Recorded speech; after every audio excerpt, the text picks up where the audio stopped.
Before World War II, women were seen as less capable in the workforce than men.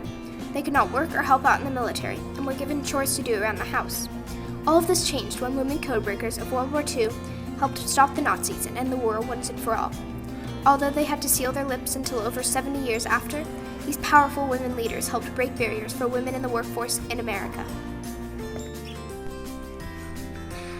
It all began when educated women from around America were sent secret letters inviting them to a meeting with directors of government cryptological agencies. They were given little information as to what they were doing, but were asked 2 questions. Do you like crossword puzzles, and are you engaged to be married? If they answered yes and then no, they were invited to a training at one of the many temporary agencies, one being Arlington Hall, still with no idea what kind of government job they were taking on, but eager to contribute to the war. They were quickly put to work and made extraordinary discoveries and accomplishments that led to a breakthrough for women in the workforce. Did you feel compelled to join this effort? Well, I wanted to do something to end the war because so many of my family members were involved in it. I felt very, very privileged to have this opportunity.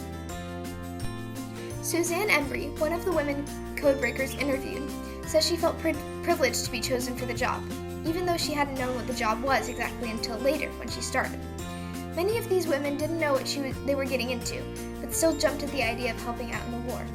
This was because a chance to pull their own weight was not common, as women were expected to help around the house, not help win World War II. These incredible women codebreakers broke barriers as they changed the status quo. One huge breakthrough for these women codebreakers was cracking the purple cipher. This was an Enigma code that was one of the hardest codes to crack. The Nazis had made the key space on their machines much bigger, millions of times bigger, which made it difficult for even the most advanced computer system to find the correct string to break the code. In 1939, the U.S. Army hired William Friedman to work on breaking this extremely challenging code. However, he broke down under the stress and suffered a mental breakdown and was institutionalized. One of William Friedman's girls took up the job and had a try at cracking the code.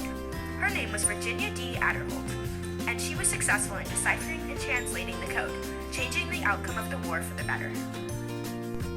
After the success of women codebreakers, more opportunities were opened up for women in the war. The Navy Waves were created for women interested in military service. They started with rigging parachutes, training carrier pigeons, working as a weather girl, operating a radio receiver, or learning the basics of secretarial and desk work.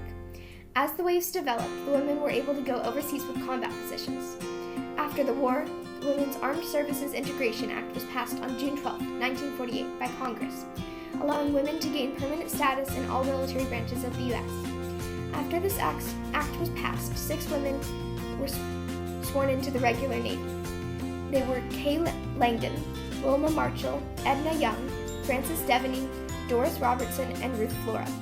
Later, on October 15, 1948, 8 women were commissioned as the first female officers of the regular Navy. Joy Bright Hancock, Winifred Quick Collins, Anne King, Frances Willoughby, Ellen Ford, Doris Cranmore, Doris Defenderfer, and Betty Ray Tennant.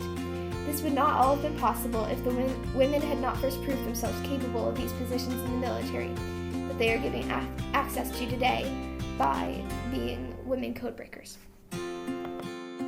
Before these powerful women codebreakers of World War II, women were given jobs around the house. At the time, jobs suited for girls.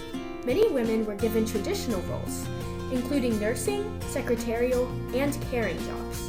However, when the men went overseas to fight, the women in the society had to step up to fill their jobs, especially after the success of the codebreakers, beginning careers as machinists, lumberjacks, dockers, and railway engineers. Even after the men returned from war, these new roles stuck, as the women codebreakers had proved that men were not just pretty little things to be seen and not heard, but powerful leaders able to do anything they put their minds to.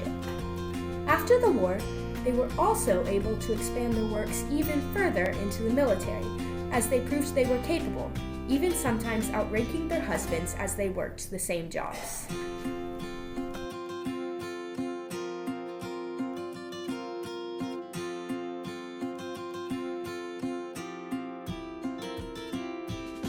conclusion, many American women worked in World War II on code breaking, leading to a raise in respect for women in the workforce.